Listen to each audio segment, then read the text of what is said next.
we'll see. If it goes into the second half, I know that Sheldon predicts that it'll be Maret. He apparently doesn't travel well, Maret. Is that what it is? Yeah, he likes fighting in Bercy. He's not the best traveller. My feeling is that Gasimov is going to be difficult to deal with in the first part. That if it goes longer, then Maret's better conditioning will see him through. Anyway, it'll all unfold within the next few minutes. Gasimov in the white judogi, Maret in blue, the referee in the middle for this one. There's the Mongolian Mashbat Bukhbat of Mongolia. Well, Gasimov's so physically strong. You can almost see it coming out of him. As soon as he grips up, everybody tends to wince.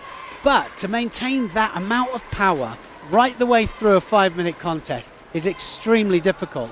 And that's why a lot of these very, very physically strong nations, where their athletes tend to go in the latter part of the contest. Not all the time, but a lot of the time. They've been benefiting from a strength and conditioning program delivered by their head coach, Peter Seisenbacher. And certainly with the lighter weights, it's noticeable. They are noticeably better at going the full 5 minutes. I'm not sure if that has trickled down yet to Gasimov. The heavier weights are a bit harder to work with when it comes to conditioning. Well, we'll soon find out. Maret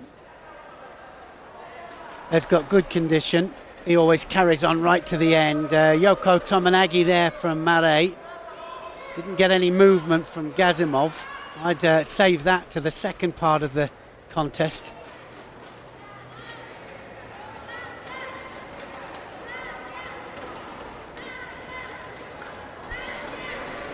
No attack from Gasimov. Gasimov has got to see if he can take that sleeve. You can see the right against left stance there. Gasimov left-handed, Maret right. That was a good Sianagi attempt there from Gasimov. I always think barring injury, as long as you don't get injuries. One or two of the fighters throughout the 3 days have picked up injuries. That's not a good thing 2 months before the Olympics. It's not the actual Olympic event in 2 months' time. It's the fact that you've got to prepare from now, as soon as you get back, as soon as you return. Half the contest gone, no score yet. And neither fighter. Oh, the Makikomi, that's going to be a Wazari, isn't it? Wow, he just stayed there too long, didn't he, Maret? Yeah.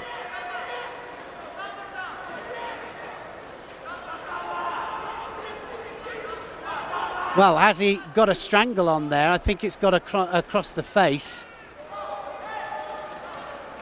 Look at the Makikomi there. He has the, it's pretty similar to the other one that we saw there with Pachet, but took hold of the sleeve, took a dive. Oh, he's been given ippon. Maret's lost it. Gasimov has been given the ippon. Well, I must admit that I tended to go with Mungbat there. I thought Wazari would have been fine. I think everybody was happy with that.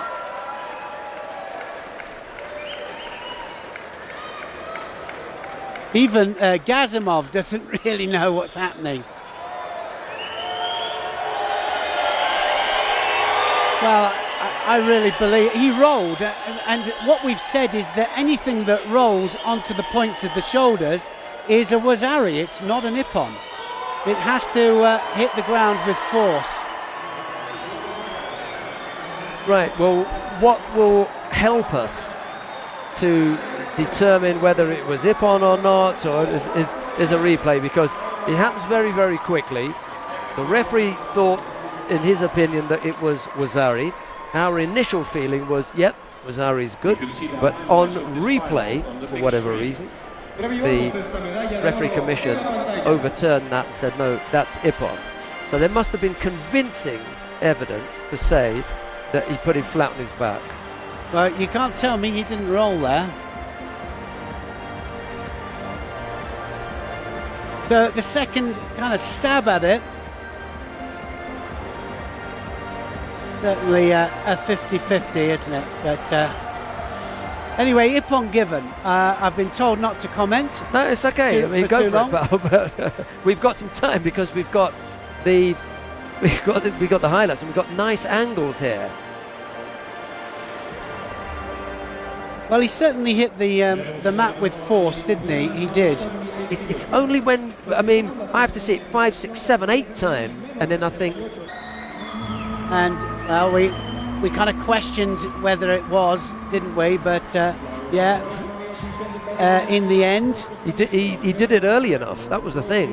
He got it done and dusted early. He didn't give Maret the chance to wear him down and take him into the last few minutes. It's half the contest, as we were saying. It's the front half of the contest where Gasimov is dangerous, and so it proved.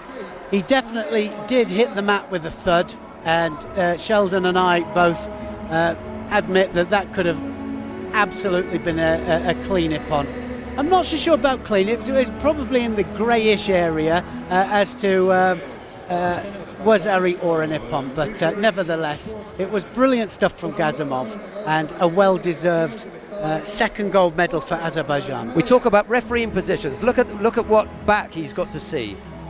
You know, for the landing, he doesn't see. It's away from him.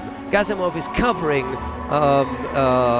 Cyrille Maret's back as he lands, so the referee's not in the best possible position, and he gives Wazari.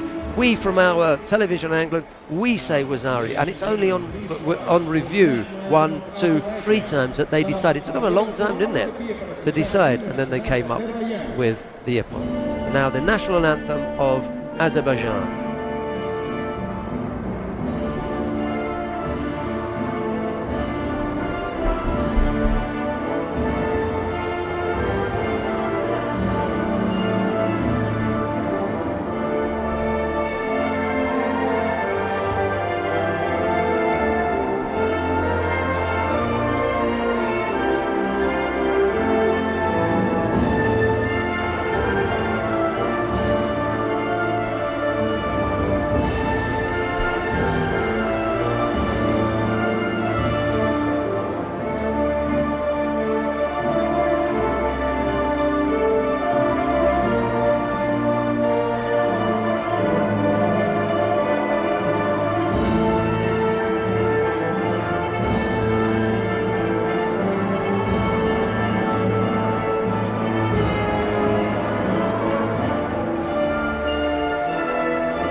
Thank you very much. Gracias. I'm just beginning to get the feeling that Peter Seisenbacher